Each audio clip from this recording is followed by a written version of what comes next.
السلام علیکم ورحمۃ اللہ وبرکاتہ۔ بسم اللہ الرحمن الرحیم وبہ نستعین، اما بعد۔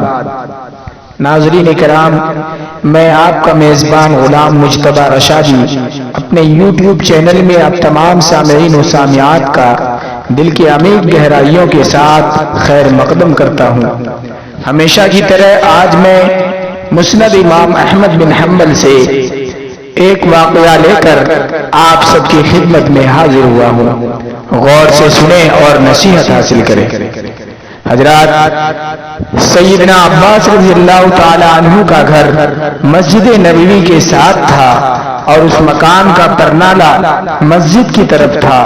جب بارش ہوتی تو پرنالہ سے پانی گرتا جس کے چھینٹے نمازیوں پر پڑتے۔ حضرت سیدنا عمر رضی اللہ تعالی عنہ نے نمازیوں پر چھینٹے پڑتے دیکھے تو پرنالے کو اکھاڑ پھینکا۔ سیدنا عباس رضی اللہ تعالی عنہ آئے، دیکھا ان کے مکان کا پرنالہ اتار دیا گیا ہے۔ پوچھا، یہ کس نے اتارا ہے؟ جواب ملا، امیر المؤمنین سیدنا حضرت عمر فاروق رضی اللہ تعالی عنہ نے نمازیوں پر چھینٹے پڑتے دیکھے تو اسے اتار دیا۔ حضرت سیدنا عباس رضی اللہ تعالی عنہ نے قاضی کے سامنے مقدمہ دائر کر دیا۔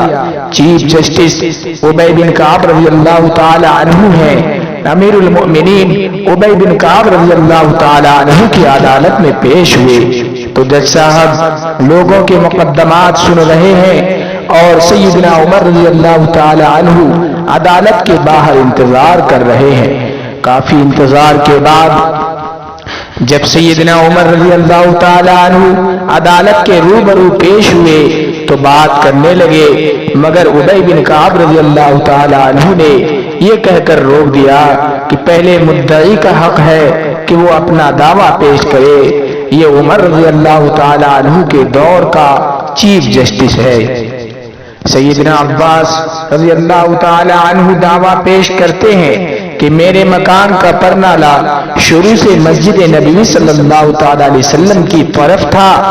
زمانہ نبوی کے بعد سیدنا ابو بکر رضی اللہ تعالی عنہ کے دور میں بھی یہی رہا، لیکن عمر رضی اللہ تعالی عنہ نے میرے مکان کا پرنالہ میری عدم موجودگی میں میری اجازت کے بغیر اتار دیا ہے، لہذا مجھے انصاف چاہیے۔ چیف جسٹس ابی بن کعب رضی اللہ تعالی عنہ کہتے ہیں، آپ بے فکر رہیں، آپ کو انصاف ضرور ملے گا۔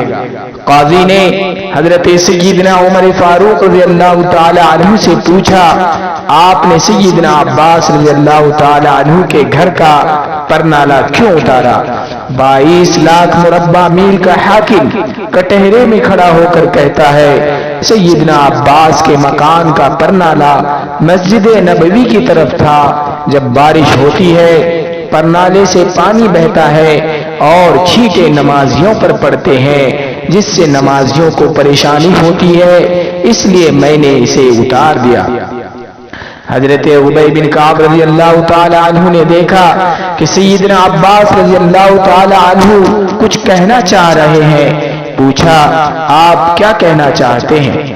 سیدنا عباس رضی اللہ تعالی عنہ کہتے ہیں، یہ جس جگہ میرا مکان ہے یہاں رسول پاک صلی اللہ تعالی علیہ وسلم نے اپنی چھڑی سے مجھے نشان لگا کر دیا اور میں نے اسی جگہ مکان بنایا۔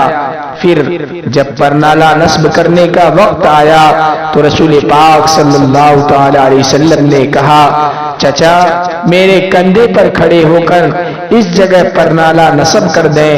میں نے نبی پاک صلی اللہ تعالی علیہ وسلم کے کندھے پر کھڑا ہونے سے انکار کیا، مگر بھتیجے کے اصرار پر میں نے ان کے کندھے پر کھڑا ہو کر یہاں پرنالہ نصب کیا۔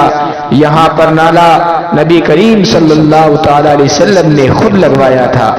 ابی بن کعب رضی اللہ تعالی عنہ نے پوچھا، اس کا کوئی گواہ ہے آپ کے پاس؟ سیدنا عباس رضی اللہ تعالی عنہ جواب میں کہتے ہیں، جلدی سے باہر گئے اور کچھ انصار کو لے کر آئے۔ انہوں نے گواہی دی کہ سیدنا عباس رضی اللہ تعالی عنہ نے سچ کہہ رہے ہیں۔ یہ سنتے ہی سیدنا عمر رضی اللہ تعالی عنہ کے ہوش اڑ گئے اور رونے لگے، آنسوؤں کی جھڑی لگ گئی، اپنا پیارا نبی یاد آ گیا اور زمانہ نبوی کا منظر نظروں میں گھوم گیا۔ عدالت میں سب کے سامنے یہ 22 لاکھ مربع میل کا حاکم سر جھکائے کھڑا ہے، جس کا نام سن کر قیصر و کسریٰ کے ایوانوں میں لرزہ طاری ہو جاتا تھا۔ سیدنا عباس رضی اللہ تعالی عنہ سے کہا کہ مجھے نہیں معلوم تھا کہ یہ پرنالہ رسول پاک صلی اللہ تعالی علیہ وسلم نے خود لگوایا ہے، آپ چلیے میرے ساتھ، جیسے رسول پاک صلی اللہ علیہ وسلم نے یہ پرنالہ لگوایا تھا ویسے ہی آپ لگائیں۔ چشم کائنات نے دیکھا وقت کا حاکم دونوں ہاتھ مکان کی دیوار سے ٹکا کر کھڑا ہو گیا، بالکل اسی طرح جیسے رسول پاک صلی اللہ تعالی علیہ وسلم کھڑے ہوئے تھے۔ سیدنا عباس رضی اللہ تعالی عنہ امیر المؤمنین کے کندھوں پر کھڑے ہوئے اور دوبارہ اسی جگہ پر نالا لگا دیا۔ وقت کے حاکم کا یہ سلوک دیکھ کر سیدنا عباس رضی اللہ تعالی عنہ نے مکان مسجد نبوی صلی اللہ تعالی علیہ وسلم کو وقف کر دیا۔ اللہ پاک ہم تمام کو اس واقعے سے نصیحت حاصل کرنے کی توفیق عنایت فرمائے، آمین۔ وآخر دعوانا الحمدللہ رب العالمین۔ السلام علیکم ورحمۃ اللہ وبرکاتہ۔